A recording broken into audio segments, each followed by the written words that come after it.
मुंबईतून मोठी बातमी येते। हार्बर रेल्वेची वाहतूक विस्कळीत झालेली आहे। मानखुर्द आणि चेंबूर दरम्यान तांत्रिक बिघाडामुळे हार्बर रेल्वेची वाहतूक विस्कळीत झाली आहे। अक्षय भाटकर आमचे प्रतिनिधी आपल्याला अधिक माहिती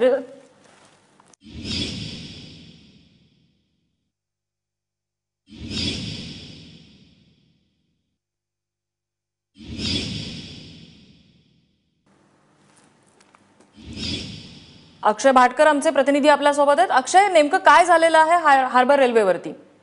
हार्बर रेल्वेवरती सध्या तर जी आहे ती तांत्रिक बिघाड सांगण्यात येतोय। जो इलेक्ट्रिक सप्लाय आहे त्याच्यामध्ये काहीतरी तांत्रिक बिघाड झालेला आहे, जो टाटा पॉवर कडून हा असा इलेक्ट्रिक सप्लाय येतो आणि त्याच्यामुळेच ही सगळी वाहतूक जी आहे ती सध्या थांबलेली आहे। मानखुर्द ते चेंबूर या दरम्यान ही वाहतूक जी आहे ती थांबलेली आहे असं कळतंय आणि त्याचप्रमाणे हा जो प्रॉब्लेम आहे तो सेंट्रल रेल्वेवर देखील झालेला आहे असं देखील कळतंय। अजून याबाबत स्पष्टता झालेली नाहीये, पण अगदी थोड्या वेळातच सेंट्रल रेल्वेकडून याबाबत स्पष्टीकरण येईल। त्यावेळी नेमकं कळेल की नेमका प्रॉब्लेम काय। पण सध्या तरी पीक अवर मध्ये ही संपूर्ण जी वाहतूक आहे ती थांबल्यामुळे प्रवाशांना याचा खूप त्रास होतोय। नम्रता, अक्षय, हे पीक अवर आहे जसं तू म्हटला, स्टेशन्सवरती सध्या काय परिस्थिती आहे?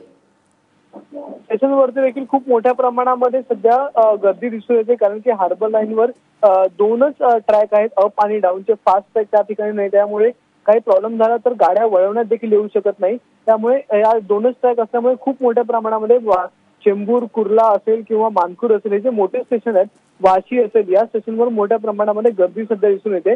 लवकरात लवकर हा जो प्रॉब्लेम आहे तो सॉल्व्ह करण्याचा प्रयत्न सेंट्रल रेल्वेकडून सुरू आहे, पण अजूनही स्पष्टता नाही नेमकं काय प्रॉब्लेम झालाय त्यामध्ये। नम्रता, अक्षय, अपडेट्स घेत राहू। तुर्तास धन्यवाद या माहितीबद्दल।